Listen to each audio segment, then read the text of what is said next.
ये है अमरनाथ जी यात्रा का चंदनवाड़ी बेस कैंप, यानी कि जिसे चेक पोस्ट भी कहा जाता है। यहीं से श्री अमरनाथ जी की पैदल यात्रा शुरू होती है। आपके सामने जो अभी विजुअल्स है ये चंदनवाड़ी चेक पोस्ट के हैं। इसके आगे का दृश्य अभी आप देख रहे हैं कि चंदनवाड़ी चेक पोस्ट क्रॉस करने के बाद कुछ इस तरह का दृश्य आता है और ठीक यहाँ से आप 30 किलोमीटर से भी अधिक पैदल यात्रा करने के बाद पवित्र गुफा तक पहुंचते हैं। इसके बाद आप सभी को बता दें कि अमरनाथ गुफा तक पहुंचने वाले तीर्थ यात्रियों में काफी ज्यादा उत्साह रहता है। चंदनवाड़ी चेक पोस्ट से लेकर आगे लगभग 1.5 किलोमीटर तक बिल्कुल प्लेन रास्ता आता है, जहां पर आपको चढ़ाई देखने को नहीं मिलती है। भक्त इसमें आराम आराम से अपनी यात्रा करते हैं और 1.5 किलोमीटर चलने के बाद सीधा खड़ी चढ़ाई शुरू हो जाती है। जी हाँ, जो आपके लिए कहीं न कहीं मुसीबतें ला सकती हैं। आप सभी को बता दें, अगर आप पहली बार अमरनाथ जी यात्रा पर आ रहे हैं तो ये वीडियो आप सभी के लिए काफी ज्यादा महत्वपूर्ण है।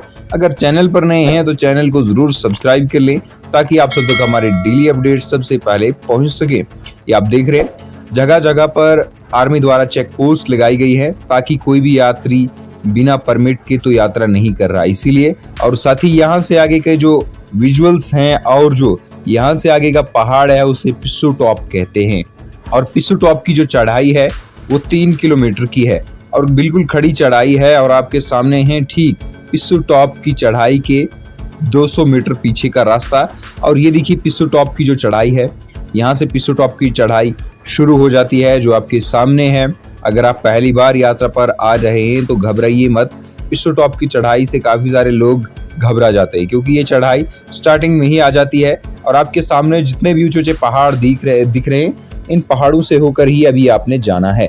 ये देख रहे हैं आप जो कितने सारे तीर्थ यात्री हैं, एक ही नहीं आप बहुत सारे तीर्थ यात्री होते हैं जो चढ़ाई में होते हैं पैदल। और जरूर आइए अमरनाथ जी यात्रा पर। इसी के साथ आप पिस्सू टॉप चढ़ाई को शुरू करेंगे। अगर आप आराम से यात्रा करते हैं तो आपको इसमें 2 से 3 घंटे का समय लग सकता है इस चढ़ाई को पार करने में, क्योंकि पिस्सू टॉप की चढ़ाई में ऑक्सीजन की भी मात्रा जो है वो थोड़ी बहुत कम देखने को मिलती है।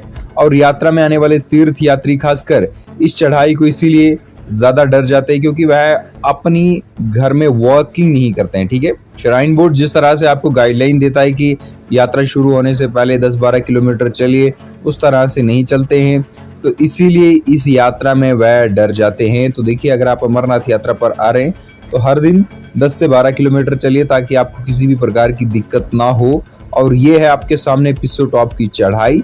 ऐसे डरने और घबराने वाली कोई बात नहीं है, आप आ जाइए, आराम से आपकी यात्रा हो जाएगी। तो अब आपको बता दें कि अमरनाथ यात्रा पर कैसे आए। आप सभी को बता दें, पहले आपको भगवती नगर पहुंचना है। जम्मू भगवती नगर रेलवे स्टेशन के बिल्कुल ऑपोजिट साइड में है। आप किसी भी टैक्सी या कैब वाले को यात्रा के दौरान बता दें तो आप सभी को वहां पर पहुंचा देंगे। और भगवती नगर यात्री निवास है, वहां पर रुकने के बाद आपको हर प्रकार की बसेज टैक्सीज मिल जाती है पहलगाम बेस कैंप के लिए और बालटाल बेस कैंप के लिए। जो यात्रा का जत्था होता है, यानी कि ग्रुप और कॉन्वॉय के साथ जो यात्रा की गाड़ियां निकलती हैं वो सीधा बालटाल और पहलगाम के लिए निकलती हैं। आपको इजीली वो बेस कैंप तक छोड़ देती है, यानी कि ड्रॉप कर देती है। और इसके बाद आप शाम को बेस कैंप में रुक सकते हैं और दूसरे दिन आप अपनी पैदल यात्रा शुरू कर सकते हैं। ये देखिए पिस्सू टॉप की चढ़ाई, यानी कि कितनी ज्यादा गहरी है। ठीक है, 2 पर्वतमालाओं के बीच से गुजरती हुई ये यात्रा नीचे की अगर आपको दिखाएं तो काफी ज्यादा दूर है। और इसी बीच देखिए कितना ज्यादा नीचे मतलब गहरी खाई है और वहां से ऊपर तीर्थ यात्री इस चढ़ाई को चढ़ते हुए ऊपर की ओर आते हैं। पिस्सू टॉप की चढ़ाई में डरना नहीं है और दूसरी बात स्टेप बाय स्टेप आराम से करने हैं, लगेज कम साथ ले आने हैं। इसके बाद आता है पिस्सू टॉप पर्वत। यह है पिस्सू टॉप पर्वत। ठीक है, चढ़ाई क्रॉस करने के बाद कुछ इस तरह के विजुअल्स आते हैं और ये पीछे की ओर आप देखेंगे ये लास्ट क्लिप है जो सीधा पिस्सू टॉप पर्वत को जोड़ेगी। हेलीकॉप्टर से यात्रा करने वाले यात्री भी सीधा ट्रैक से ही होकर जाते हैं और सीधा हेलीकॉप्टर ट्रैक के साथ ही होकर जाता है। इसी के बीच देखिए पिस्सू टॉप पर्वत का अद्भुत दृश्य। पिस्सू टॉप के आगे के जो दृश्य है वो यह है कि बिल्कुल प्लेन रास्ता है। ठीक है, बिल्कुल नॉर्मली ना के बराबर चढ़ाई आती बीच बीच में और शेषनाग तक आपको प्लेन रास्ता आता है। और ये आगे है नागिन टॉप जो शेषनाग से ठीक 3 किलोमीटर पीछे है। शेषनाग और पिस्सू टॉप के बीच में 6 से 9 किलोमीटर का डिस्टेंस है। और ये देखिए कुछ इस तरह का रास्ता आपको वहां से पीछे मिलता है जो बिल्कुल प्लेन है और बिल्कुल पहाड़ी इलाकों से होकर जाता है। यहाँ पर आपको किसी भी प्रकार के पिस्सू टॉप से पीछे पेड़ देखने को नहीं मिलेंगे, तो इसीलिए यहाँ पर ऑक्सीजन की मात्रा में भारी कमी देखने को मिलती है।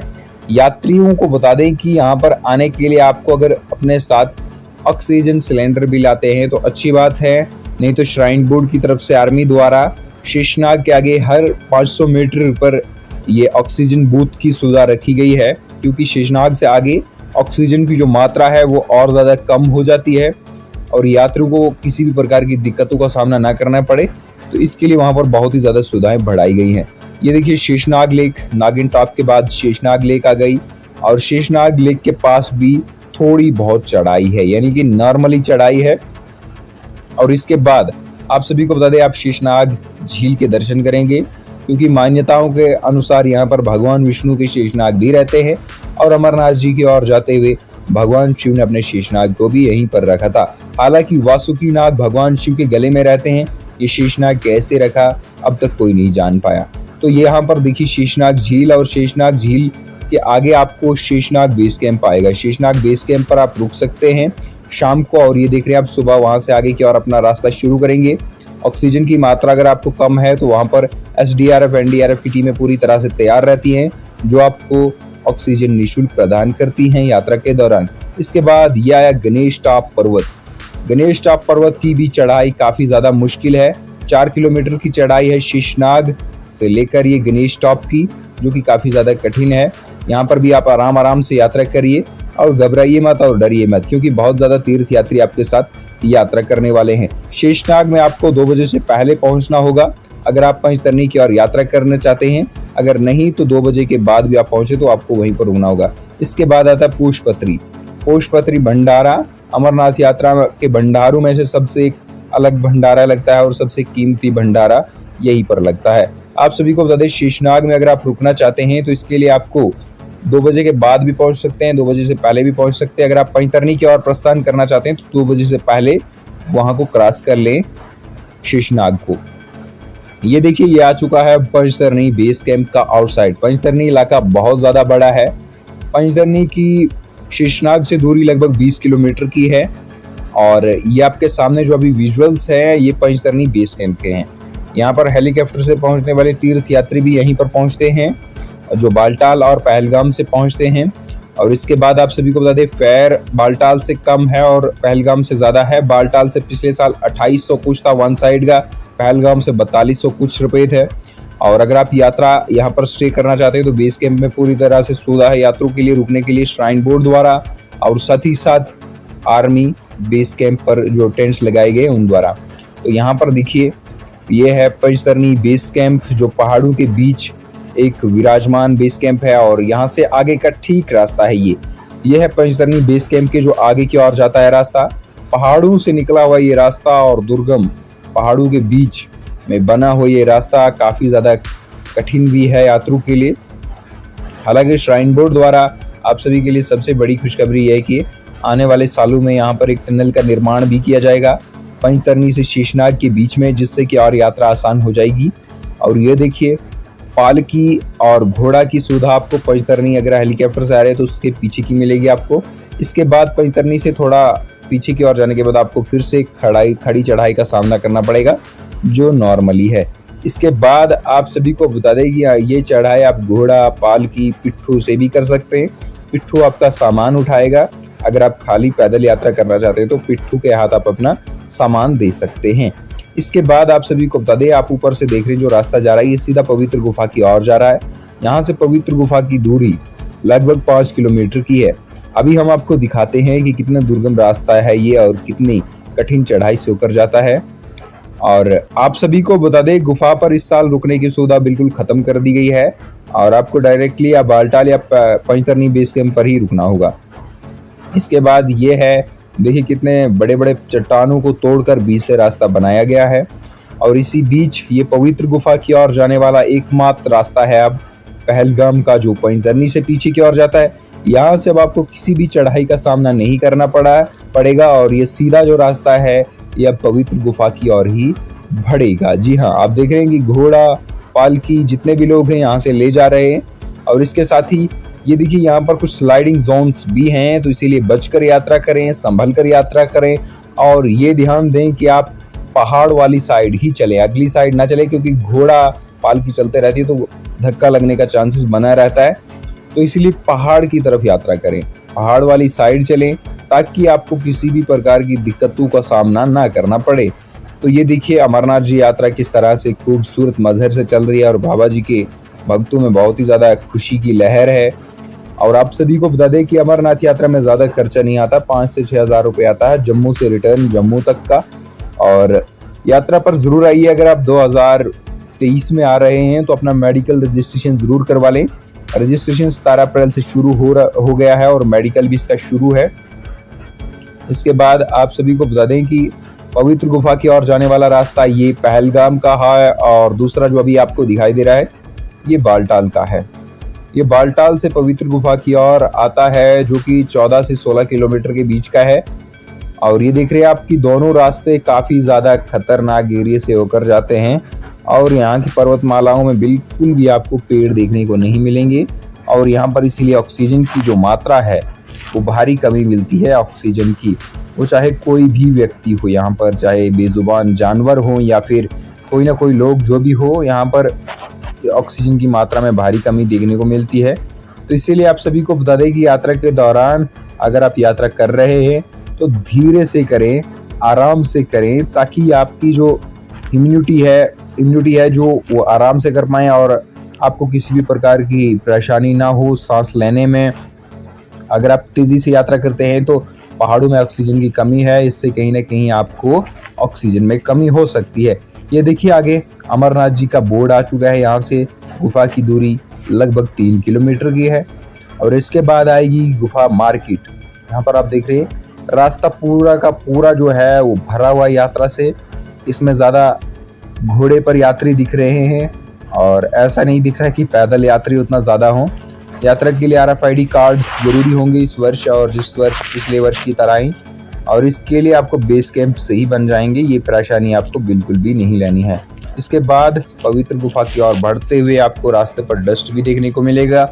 अगर बारिशें नहीं हुई तो यहाँ पर मिट्टी बहुत ज़्यादा हो जाती है और डस्ट उड़ना शुरू हो जाती है, जिससे कहीं ना कहीं काफ़ी ज़्यादा परेशानी होनी शुरू हो जाती है। तो ये ठीक अभी हम पवित्र गुफा से 2.5 किलोमीटर आगे हैं। आप देख रहे हैं कि 2500 मीटर की दूरी पर अभी हमारे से दूर है गुफा। साथ में बालटाल का रास्ता भी नज़दीक होता आ रहा है और अमरनाथ जी का जो पहलगाम से पारंपरिक रास्ता है वो भी नज़दीक होता आ रहा है। ये है गुफा मार्केट। यहाँ से 2 किलोमीटर की दूरी पर पवित्र गुफा है जो सामने की ओर आप अभी देख रहे हैं। यहाँ पर आप देख रहे हैं घोड़े कितने ज़्यादा पहुँचे हुए हैं, टेंट्स लगे हुए हैं। इसके साथ ही यहाँ पर तीर्थ यात्रियों के लिए और भी कई सारी सुविधाएं रखी गई हैं, जैसे कि यहाँ पर अगर कोई नहाना चाहता है तो लेडीज़ के लिए बाथरूम बनाए गए हैं। और अगर आप नहाना चाहते हैं तो यहाँ पर आपको नीचे आपको जितने भी पुरुष हैं वो यहाँ पर नहा सकते हैं इस नदी के ऊपर। और पानी बहुत ज़्यादा ठंडा रहता है। गर्म पानी की भी सुविधा है। बकेट आपको 100 रुपये 50 रुपये करके ऐसी मिल जाती है। और आप सामने की ओर देख रहे हैं कि ग्लेशियर्स के ऊपर से भी यात्रा चलती जा रही है। बर्फ़ के पहाड़ हैं, बर्फ़ बहुत ही ज़्यादा है पवित्र गुफा के पास। और इसके बाद ये गुफा मार्केट के आप लाइव विजुअल्स देख रहे हैं, जिसके बाद आप यहाँ पर प्रसाद और भी कई सारी चीज़ें ले सकते हैं। यहाँ से भी अमरनाथ गुफा की अभी दूरी 1 किलोमीटर के करीब है। वो लास्ट जो आप पीछे देख रहे हैं अमरनाथ गुफा ही है। और इससे पहले आपको आएगी गुफा मार्केट। अगर आप प्रसाद लेना चाहते हैं तो प्रसाद ले सकते हैं।